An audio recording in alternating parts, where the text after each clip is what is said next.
Salut à tous les amis, salut YouTube, c'est Mika. Bon, les gones, qu'est-ce que je peux vous dire si ce n'est que j'ai les boules. Voilà, j'ai les boules, puissance 10, je pense que vous c'est pareil, parce que l'OL a eu la très mauvaise idée de se saboter en seconde mi-temps après avoir mené 3-0 contre le PFC. Score final 3 buts partout, Pavel Schulz met un doublé notamment.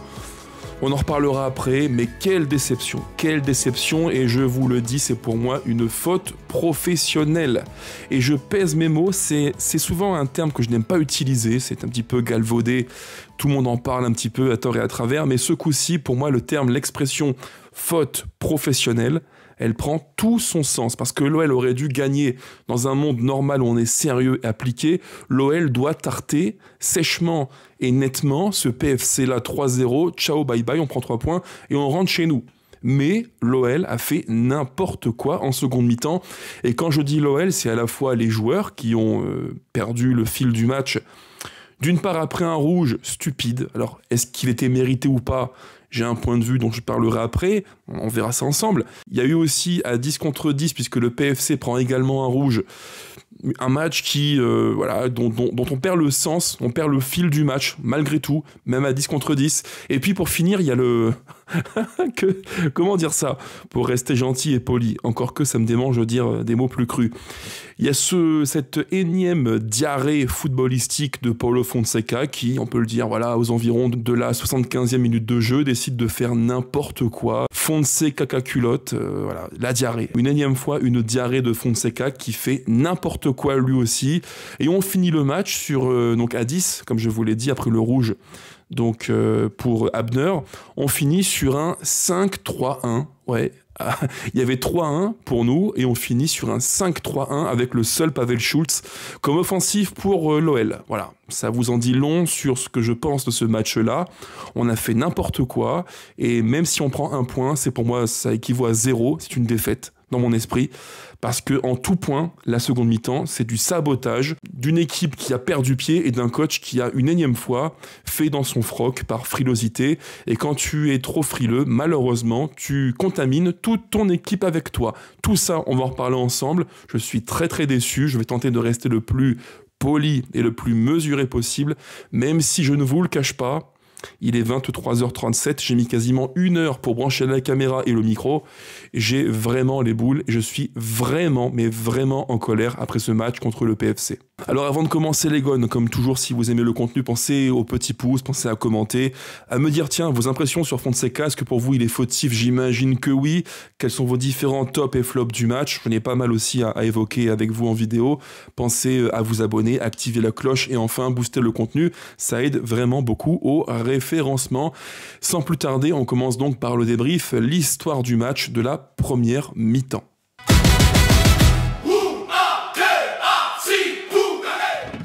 Alors pour ce match à Paris contre le PFC, Fonseca avait fait le choix d'un retour sur une animation sans vrai numéro 9 et donc le maintien comme numéro 9, faux numéro 9 de Pavel Schulz.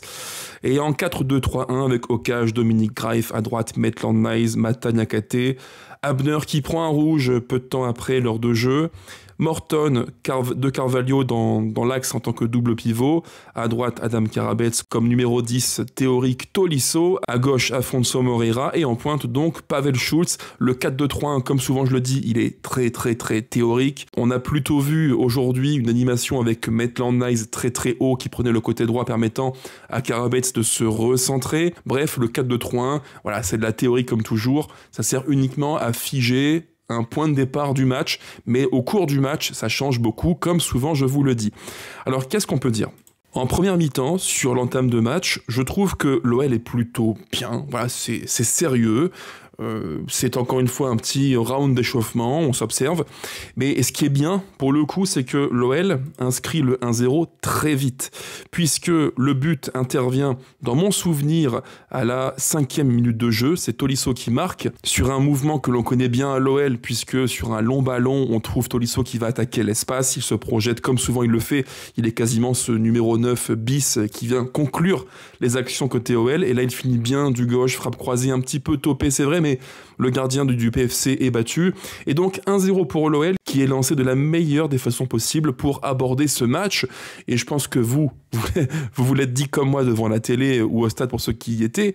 Moi, je me suis dit, 1-0 au début de match, c'est le meilleur moyen possible pour t'affirmer et prendre le lead, quoi. Et puis montrer que sur ce match-là, tu viens à Paris et tu vas laisser aux Parisiens des miettes, mais que des miettes. Et quand je dis des miettes, c'est en gros, on vient, on marque, on gagne, on se barre, on prend 3 points et à bientôt, quoi. Moi, c'est comme ça que je voyais le match. Mais malheureusement, maintenant, on connaît trop bien l'OL, on connaît les défauts et les qualités. Et au rayon des défauts, c'est que bien souvent, après le 1-0, il se passe plus grand-chose ou pas assez pour mettre le deuxième but. Et en première mi-temps, c'est un petit peu ça, une énième fois, ce type de match qu'on a vu, je dirais, maintenant, quasiment tout le temps, en fait. Il y a peu de matchs où on a su breaker et tuer l'adversaire. Et là, encore une fois, on met le 1-0, ce qui est bien. On est plutôt tranquille, l'OL est dans la gestion, la maîtrise globale, techniquement, la possession, c'est bien. Mais quand l'OL a le ballon, il se passe pas grand-chose, il n'y a pas 10 000 occasions, ce qui fait que à la mi-temps, je mets les statistiques à l'écran, à la mi-temps, on est sur 0,14 expected goals. Alors côté parisien, c'est pas non plus beaucoup, nettement mieux on va dire, c'est 0,09, donc un match extrêmement pauvre en termes d'occasion, mais l'OL au global est plutôt dans la maîtrise. Parce que le problème, maintenant vous le connaissez comme moi les amis, c'est que l'OL met souvent le 1-0, l'OL a une forme de maîtrise globale des matchs, ou au moins une forme de gestion des matchs après le 1-0, mais après voilà, il se passe plus grand chose. Et sur le but que met encore une fois Tolisso, qui n'est pas un numéro 9 de métier, faut-il le rappeler, Tolisso, il a un rôle qui est tellement important, les amis, tellement important. Moi, vraiment, quand je le vois jouer, je me dis, Tolisso, c'est un joueur, alors pour la métaphore, c'est un joueur, je dirais, c'est une capsule 3 en 1. Il attaque, il défend, il se projette, il est à la fois numéro 9, numéro 8, numéro 10, voire numéro 6. C'est un joueur qui est tellement polyvalent, c'est le couteau suisse de l'OL. Tolisso fait une mi-temps, je dirais du coup d'envoi à la mi-temps de grande qualité parce qu'il est présent partout et on lui demande tellement de choses. Il doit être présent pour défendre, pour construire, pour être bon dans les passes plus verticales, pour dévier des ballons de la tête, pour les seconds ballons à Moreira ou Pavel Schultz. Et le but qu'il met illustre plutôt bien ça. Tolisso, c'est la clé de voûte de l'OL et quand il est bon comme ça, on se porte mieux, c'est une évidence. Donc rapidement, l'OL mène 1-0, et je dirais qu'au quart d'heure du match, mon impression était plutôt celle-ci, je l'ai écrite sur mon petit calepin, j'ai mis noir sur blanc, le PFC est incapable de bousculer l'OL, le 1-0 est logique, et on peut même dire que l'OL ne joue pas assez bien les coups en transition, et ça c'est un point qui m'a un petit peu agacé, c'est que l'OL a une forme de maîtrise sur le match durant 45 minutes, avec la possession, des temps plutôt bien gérés, où on a su geler le ballon, tranquilliser, et parfois en transition, on aurait dû piquer davantage. J'étais frustré parce que l'OL a eu, je dirais, du coup d'envoi à la 45e, 3 ou 4 situations qu'on doit nettement mieux gérer. Des ballons rapides, verticaux, transition, attaque de l'espace. Et là, malheureusement, c'est le problème de l'OL, c'est que devant, il y a un peu trop de précipitation, c'est un peu trop brouillon, pas tout le temps le geste juste, en tout cas en première mi-temps. Et il y a eu, je dirais, 3 à 4 situations où Moreira, notamment, doit faire mieux. Il doit prendre le ballon, temporiser, faire le geste juste. Et si on avait su augmenter ne serait-ce qu'un tout petit peu, mais vraiment un tout petit peu, un chouïa, le curseur technique, footballistique durant 45 minutes, à mon avis, à la mi-temps, l'OL serait avec 2-3 buts d'avance, facile, tranquille. C'est un petit peu mon regret. Donc voilà, à la mi-temps, on est sur un avantage pour l'OL qui me paraît justifié, même s'il y a eu peu d'occasions. J'ai fait un tweet en disant que l'OL pourrait tuer le match au bout d'une demi-heure de jeu si le devant, il y avait plus de qualité, plus de sensibilité technique, quoi. Ce petit truc en plus qui a manqué durant un bon bout de temps du match. Mais bon, les faits sont là, l'OL maîtrise plutôt bien ce début de match contre le PFC.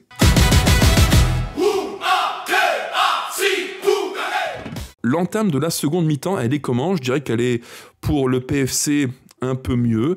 Ils ont augmenté le curseur intensité, agressivité. Sur coup de pied arrêté à 2 reprises dans mon souvenir, ils sont un tout petit peu dangereux. Donc on sent que le PFC veut revenir, ce qui est normal, ils sont chez eux et qu'ils veulent prendre des points pour le maintien en Ligue 1. Et nous, de notre côté, on est plutôt, alors je dirais pas tranquille, c'est un grand mot, mais voilà, les quelques petits soubresauts du PFC, c'est pas non plus des alertes monstrueuses. Au global, Paris n'est pas dangereux. Et juste après, c'est là où on est plutôt bon, c'est qu'on parvient enfin et pas trop tard dans le match, on parvient à mettre le 2-0 sur une séquence collective de toute beauté. Je l'ai écrit en gros sur mon calepin, j'ai écrit quel but, quel golasso de l'OL, parce que oui, c'est bien pensé du début à la fin, c'est bien, c'est encore une fois un foot de transition où l'OL est tellement bon. Pour moi, c'est le registre de jeu où l'OL est le plus fort. J'en parle souvent en vidéo durant les débriefs de match. Pour moi, l'OL n'est jamais aussi fort qu'en transition. Je préfère 1000 fois l'OL qui joue en transition un peu plus rapide que l'OL qui veut jouer en bloc haut, possession. Pour moi, non. Le vrai registre de l'OL, c'est la transition un petit peu rapide où sur 2-3 passes, attaque de l'espace, on peut faire de vraies différences. Parce que devant, quand Malik est là, ça va très vite. Ou quand Afonso Moreira est là, ça va aussi très vite. Et c'est là où on est les meilleurs, je pense. Et le but du 2-0 pour l'OL, c'est exactement ça. Un très joli but, vraiment. Puisque en 3 passes, dans mon souvenir, Mata trouve Tolisso externe du droit, profondeur vers Afonso Moreira, qui accélère et qui échappe, encore une fois, il faut le dire, à un tacle à ça se joue à ça, qui se fasse dégommer et arracher, encore une fois, hein, au petit rappel, au petit malheureux souvenir de Malik, ce qu'il a vécu il y a quelques jours. Donc Afonso attaque l'espace, très rapide, hyper véloce, et là, il finit bien l'action, puisqu'il trouve sur une passe bien sentie du gauche Pavel Schulz, qui fait un très bon déplacement, finition, but, et donc l'OL break. Le plus dur est fait, le match est plié. En tout cas, c'est comme ça que moi je l'imaginais, vous me direz vous en commentaire les gones, mais pour moi à 2-0 c'était fini. L'OL était plus fort tactiquement, techniquement, mieux en place, tranquille quoi, tranquille, le match il est plié, donnez-nous les 3 points, on se casse de là, on rentre chez nous, et on est plutôt bien au classement, c'est comme ça que moi je le voyais, mais le problème, et c'est tout le temps le même foutu refrain qui se répète, c'est que l'OL n'est jamais vraiment à l'abri, on n'est pas à l'abri d'une couille, d'une tuile, d'une erreur, d'un carton rouge stupide, et même s'il est discutable, il était aussi, il faut le dire, largement évitable, et on n'est pas à l'abri non plus d'une diarrhée tactique du coach Fonseca. Et ça, j'en parlerai évidemment longuement après, ça m'a saoulé, encore une fois, que l'on perde des points à cause de nous-mêmes, quoi. On est les principaux fautifs de ce match nul qui a un goût de défaite. Donc à 2-0, l'OL punit le PFC et l'OL ne s'arrête pas là, l'OL continue encore et encore une fois en transition, l'OL vient foudroyer le PFC. Une action qui montre bien que Pavel Schulz n'est pas un joueur si lent qu'on peut l'imaginer puisqu'il part tout seul de notre camp vers les cages du gardien du PFC et là sur un geste magnifique après une foulée de quasiment 50 mètres, sur un geste magnifique, quel but encore de Pavel Schulz, petit ballon piqué au-dessus du gardien, voilà, magnifique, magnifique, c'est un superbe geste d'un joueur qui prend de la confiance et je crois, si je me trompe pas les amis, qu'il est à 5 buts en Ligue 1, si je dis pas de conneries, 5 buts en 7 tirs, un truc comme ça je crois. Une stat totalement folle, 5 buts en 7 ou 8 tirs en Ligue 1, c'est de la folie, le gars il maximise tout. Et ce qui prouve bien encore une fois qu'on n'a pas affaire à un mauvais joueur, c'est un joueur qui a un profil qui est particulier, il n'est pas hyper élégant c'est vrai, mais en termes d'effort il est irréprochable. Et moi je me revois en train de mater ces quelques matchs qu'il a fait avec Pilsen l'an passé. J'en ai vu je crois 7 ou 8 quand il a signé chez nous. Et à Pilsen c'était vraiment un profil de jeu comme ça, il était spontané, voilà, il calculait pas les efforts, frappe de loin, reprise de volée, il sentait les bons coups. Il avait ce truc du faux numéro 9, 9,5. Et là, j'ai retrouvé le Pavel Schulz que j'ai entrevu sur quelques matchs avec Pilsen et aussi en sélection. Donc un joueur intéressant. Et ce match-là, je l'espère, va lui accorder un petit bonus de confiance en plus pour qu'il puisse être un vrai joueur important de l'OL qui marque, qui state et qui fait du bien offensivement parce que Dieu sait qu'il y en a grandement besoin, malheureusement. Alors à 3-0, évidemment, si on est tous, et vous et moi, honnêtes et transparents, voilà, c'est bon, tranquille. À 1-0, le peu dur est fait. À 2-0, tu break. Moi, je me suis dit humblement, le match est plié, on va gagner. À 3-0, j'avais sorti le cocktail sur le canapé et tranquillement installé devant la télé. Je me suis dit, c'est bon, c'est fini. Le match, il est terminé. 3-0, là, c'est vraiment terminé. On ne craignait rien. L'OL était au-dessus, à tous les niveaux. À 3-0, c'est fini en théorie. C'est fini. Ouais, mais non. Bah non. Parce que, encore une fois, ce qui paraissait tellement impensable s'est produit. Ce qui devait arriver arriva, puisque l'OL n'est pas à l'abri de, comme je vous l'ai dit, d'une erreur individuelle qui te plombe littéralement, d'un coaching désastreux, d'une lecture de match désastreuse. Pas manqué, on a eu non pas un seul des deux, mais les deux pour le prix d'un. On a eu l'erreur individuelle, le rouge d'Abner, stupide. Et on a eu, c'est terrible à dire, ça me fait chier de vous le dire, mais c'est vrai, on a eu aussi la lecture de match terrible, calamiteuse, catastrophique de Fonseca. Alors revenons dans le sens chronologique des faits. D'abord, le rouge d'Abner. Alors oui, le rouge, il est sévère. Oui, c'est un petit peu dur, il prend le ballon, il n'y a pas un gros contact, peut-être que le jaune aurait suffi. Mais je vais être très très franc avec vous les amis, et je pense avoir un point de vue un petit peu minoritaire. C'est même sûr et certain, mais je l'assume, et je pense que vous allez comprendre où je veux en venir. Pour moi, quand il y a un tacle par derrière comme ça, c'est qu'il y a une forme de non-maîtrise. Et par derrière, on l'a vu, Malik en a fait les frais il y a quelques jours avec ce tacle de boucher qu'il s'est mangé. Ces gestes-là, je pense qu'il faut les sanctionner, et lourdement. Mais le problème, et c'est ce qui nous frustre, nous, en tant que fans de foot et de l'OL, c'est qu'un tacle comme ça, il y a des matchs où ça va être rouge, comme là. Pour moi, c'est pas le scandale du siècle. Voilà, ça peut se donner. Et il y a des matchs où ça ne fera que jaune. Et entre les deux, il y a une forme de manque d'uniformisation, quoi. C'est soit l'arbitre est très très rigoureux et sévère, il te met rouge et ça paraît dur, ou il te met jaune, il dit bon, calmez-vous, voilà. Et entre les deux, il n'y a pas de juste milieu, c'est ça le problème. Donc rouge pour Abner, qui, il faut le dire aussi, même si le rouge peut paraître sévère et dur, je peux l'entendre, pas de souci à ce niveau-là, mais néanmoins, Abner, s'il n'est pas con, sur l'action, jamais il fait ça. Pardon, il y a 3-0, bonhomme, tranquille quoi, calme-toi. Qu'est-ce que tu fais un tacle glissé comme ça, même si tu plies la jambe, qu'est-ce que tu vas tacler par derrière? Il y avait zéro danger. Il y avait zéro danger. Et le rouge, même s'il est dur, eh ben, il te relance le match. Voilà, ça relance le match et tu redonnes au PFC l'espoir de croire en ses chances. Même à 3-0, le match n'est pas fini, il reste une demi-heure à jouer à 10 contre 11. Ça fait chier, quoi. C'est des erreurs stupides qu'on peut largement éviter. Et pas manquer, c'est la double punition pour l'OL. Qu'est-ce qu'il se passe? Non seulement on prend le rouge, et un petit peu comme le signe du destin, dans la foulée, l'OL prend le 3-1. Je dois dire que sur les 3 buts que prend Dominique Greif, je trouve qu'il est très moyen. Depuis quelques matchs, je trouve vraiment qu'il est très moyen, pas décisif. Sur les 3 buts qu'il prend aujourd'hui, en termes de détente, on n'est pas sur Manuel Neuer Prime, loin de là, loin de là, il est un peu lent, même carrément lent. L'OL n'est déjà pas l'assurance tout risque, mais si en plus tu n'as pas de gardien décisif qui te sort le ballon à 3-0, à 3-1, à 3-2, bah c'est compliqué quoi. Et ce soir, Dominique Greif, c'est pas bon. Donc 3-1, le match change évidemment, on l'a tous vu venir, on a tous commencé un petit peu à avoir les mains moites, on se dit, bon, 10 contre 11, 3-1, ça va être difficile, faut tenir, il est resté je crois 27 minutes de jeu, et là c'est compliqué, sauf que, signe du destin ou pas, je ne sais pas, mais l'OL a la chance de voir De Smet, le latéral gauche du PFC, prendre lui aussi un carton rouge, et on est à 10 contre 10. Et là, on reprend une bouffée d'oxygène, on respire un bon coup, et on se dit tranquille. Voilà, tranquille, il y a 3-1 pour nous, il n'y a pas le feu au lac, on est à 10 contre 10, l'OL doit, a priori, reprendre le fil de son match. Mais, parce qu'il y a encore une fois un énorme mais, l'OL ne reprend pas le fil de son match, puisque l'OL recule. L'OL recule beaucoup trop, vraiment beaucoup trop, c'est pas normal quand tu es à 10 contre 10, il y a 3-1, tu joues un promu, le PFC, qui, je le dis, et pardon pour les fans du PFC qui pourraient m'écouter en vidéo, ça n'est pas contre vous ni votre club, mais le PFC est une équipe moyenne, c'est un promu, voilà, qui a des moyens plus forts que les promus, c'est vrai, c'est le projet Arnaud, mais c'est un promu, quoi, qui a la pression de se maintenir en Ligue 1 avec le projet ambitieux, quoi. Donc tu te dis, logiquement, l'OL doit reprendre le lead. Et non.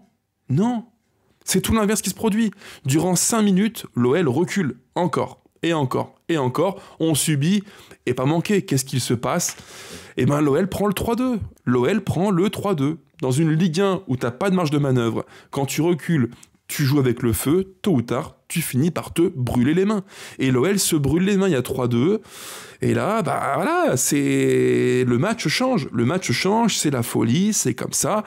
Et ce qui vient achever, c'est terrible, ça me gonfle de le dire, mais c'est la vérité, ce qui vient achever et fracasser le malade olympique lyonnais, c'est son coach. Bah ouais, son coach, pardon. Pardon, Fonseca, j'en parlerai après dans les tops et les flops, mais il est fautif. Il est fautif. Ce match nul, c'est pour sa poire. À 3-1, puis à 3-2, son coaching est désastreux. J'insiste, son coaching est calamiteux, cataclysmique, prenez le terme que vous voudrez les amis, un coaching catastrophique qui plombe l'équipe et qui te broie littéralement la dynamique collective. Fonseca a tué l'OL en ce mercredi soir contre le PFC. Voilà, parce qu'il a eu sur les coups de 22h40 une diarrhée aiguë, une gastro aiguë. Voilà, il a fait caca dans son froc, on peut le dire comme ça, avec un choix de coaching, une lecture du match qui est terrible, terrible. Et c'est pas une nouveauté, hein. Attention, Paulo Fonseca, c'est clairement pas le coach, quand tu es en grande galère, qui va savoir renverser la table et changer l'histoire du match. Il n'y arrive pas. Pardon, mais il n'y arrive pas. Ces lectures de match, c'est zéro, c'est nul, c'est zéro. Moi, j'arrive pas à comprendre. Dans le foot, entre guillemets, moderne, on a des dizaines d'exemples de matchs qui nous l'ont prouvé, à l'OL ou en Europe, peu importe, des matchs où, quand une équipe veut préserver le score, alors qu'il reste du temps, et que le coach fait rentrer un défenseur, et encore, et que tu ne penses plus qu'à une chose, défendre, gérer et ne plus attaquer, 9 fois sur 10, ça finit en catastrophe. Catastrophe, quoi.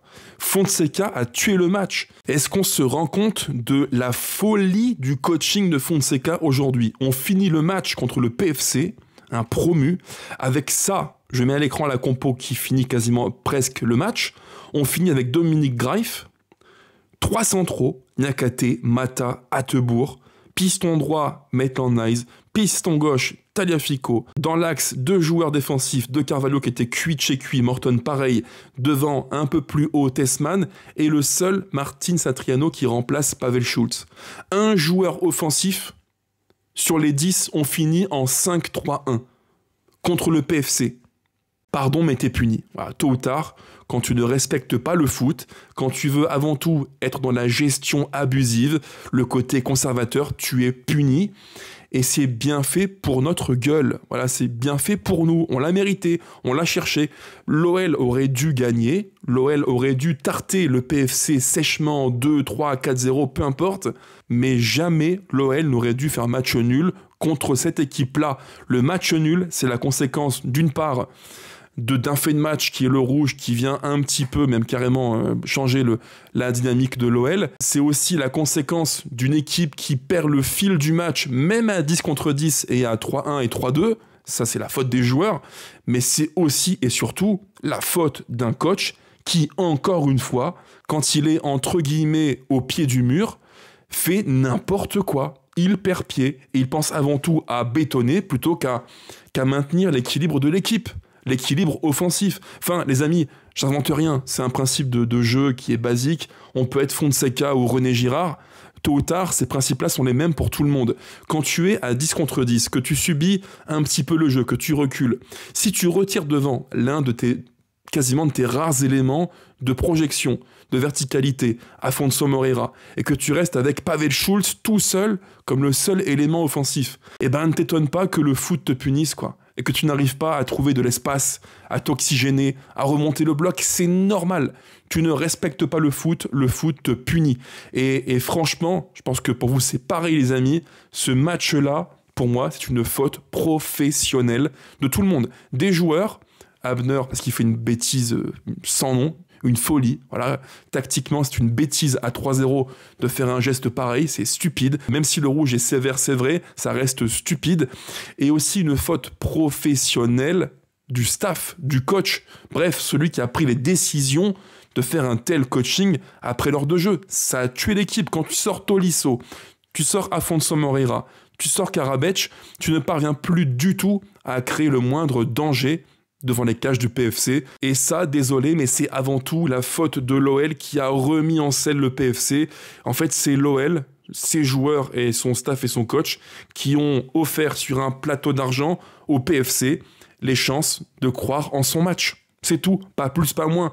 Et j'espère vraiment que Fonseca va enfin comprendre, enfin par pitié, Paulo Fonseca, j'espère qu'il va comprendre que dans ce foot qui est tellement intense, où l'OL n'a pas de marge de manœuvre. Contre Lorient, Toulouse, Lille, qui tu veux, le PFC, on n'a aucune marge de manœuvre. Il suffit que l'on baisse un tout petit peu le curseur intensité, agressivité, dynamisme, mouvement, et qu'en face, ils augmentent légèrement leur curseur à eux pour que le match se rééquilibre et qu'on perde le fil conducteur de notre match. Ça, j'espère que Fonseca va enfin le comprendre, même si j'ai un énorme doute parce qu'il est un petit peu... Comment dire, c'est un peu la patte Fonseca aussi. Il le faisait à Milan, il l'a fait à Lille. Rappelez-vous ce match au stade Pierre-Mauroy, le match il y a maintenant 2 ans, où on joue Lille.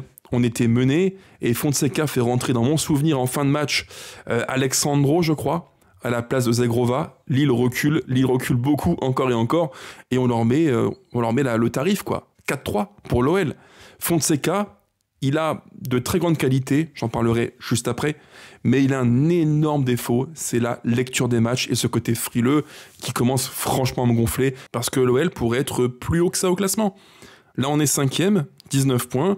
On pourrait en avoir 21 ce soir et être co-leader de Ligue 1 avec le PSG. Mais bon, c'est comme ça. Donc, match nul de l'OL, 3 partout. Un match qui laisse d'énormes regrets parce qu'on s'est, je pense, saboté tout seul comme des cons.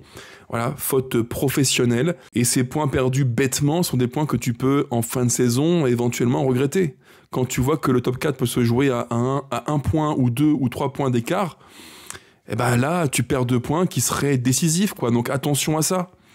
Voilà, c'est un petit peu frustrant. C'est la note très très amère de ce match contre le PFC. L'OL aurait dû gagner. Dans un monde normal, l'OL aurait dû tarter le PFC, prendre 3 points et basta. Mais l'OL s'est tué tout seul, comme un grand, en seconde mi-temps.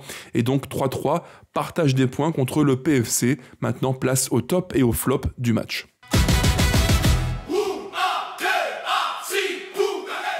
Alors, au rayon des tops du match, je dirais qu'il y a plein de joueurs qui m'ont plutôt plu dans ce qu'ils ont fait. J'ai par exemple aimé ce qu'a fait en seconde mi-temps, je dis bien en seconde mi-temps, Afonso Moreira, qui était intéressant, beaucoup de projections, l'action qui mène au but, voilà, c'est très très bien, l'accélération fracassante, passe D pour Pavel Schulz, vraiment très très bien.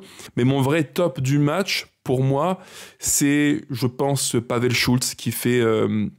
Alors un match en 2 temps, un match de bagarreur par moment où il se la colle avec les centraux du PFC, un match où il est disponible, un match où il est malin pour se mettre entre les lignes et parvenir à toucher un ballon, décrocher un petit peu, ça il l'a bien fait, mais surtout un match où il a su varier son jeu, prendre l'espace, course verticale, profondeur, attaque de l'espace, but, et il met 2 buts bien sentis, quoi. Le but qu'il met sur la passe de Moreira, il est bien placé, il est intelligent. Et ce but d'exception qu'il met, le 3-0, c'est magnifique. Magnifique.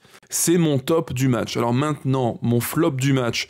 Alors sur le terrain, je dirais que dans l'ensemble, les joueurs font plutôt un match variant de correct à bon. Mais parmi les joueurs, il y en a un qui m'a déçu parce qu'il n'a pas été décisif et je l'ai un petit peu dit dans le débrief, c'est Dominique Greif qui prend 3 buts. Je pense qu'il y en a 1 ou 2 où il doit mieux faire. Ça manque de jump, c'est pas très réactif, c'est un peu lourd sur la ligne de but. Voilà, c'est pas décisif quoi. Au rayon des flops, j'aurais pu dire aussi Abner qui, même si avec ballon, c'est plutôt un bon match de sa part, ça va, c'est correct, très correct, mais ce rouge stupide nous tue en partie, donc c'est un petit flop pour lui aussi, mais mon vrai flop du match, il n'y a pas de surprise, après sa diarrhée nocturne sur les coups de 22h40, Paulo Fonseca. Fonseca, c'est n'importe quoi, il nous tue le match, et voilà, je vais pas refaire le commentaire, mon petit laïus sur lui que j'ai fait avant, mais Fonseca, c'est juste pas possible. C'est pas possible. Le nombre de matchs en quasiment 2 ans qu'il nous tue parce qu'il a des lectures de matchs qui sont bizarres, pour ne pas dire autre chose, c'est pas possible. Il est frustrant, Fonseca. C'est un coach qui est un numéro uno, comme on dirait en Serie A, en Italie. Un coach qui est un numéro 1 pour tout ce qui est animation, préparation tactique, anticiper ce que fait l'équipe d'en face. Là-dessus, il est très très bon. C'est peut-être l'un des meilleurs coachs que j'ai vu tactiquement à l'OL pour préparer les matchs. Là-dessus, rien à dire. Mais dans le match, au cours du match, sa lecture des matchs, des événements, elle est catastrophique. On finit le match avec 8 joueurs à vocation défensive. On finit avec quasiment 3 numéros 6. De Carvalho, Morton, Tessman. Tagliafico, piston gauche. Allô? On se réveille un petit peu là? Contre le PFC, qui est un promu, tu finis en 5-3-1 avec De Carvalho, Morton, Tessman. Non, c'est de la folie. C'est de la folie. Franchement, c'est de la folie, c'est juste inexplicable. Enfin bref, fin du débrief, clap de fin. Les amis, on se retrouve rapidement, quand je ne sais pas encore. J'ai plein de trucs à vous dire, différents dossiers, économie, foot, mais j'ai peu de temps, très peu de temps. Mais si le temps me le permet, promis, je vais tenter de faire ces vidéos d'ici peu. Ciao, ciao les gars. Allez l'OL, malgré la déception plus que jamais. Ciao.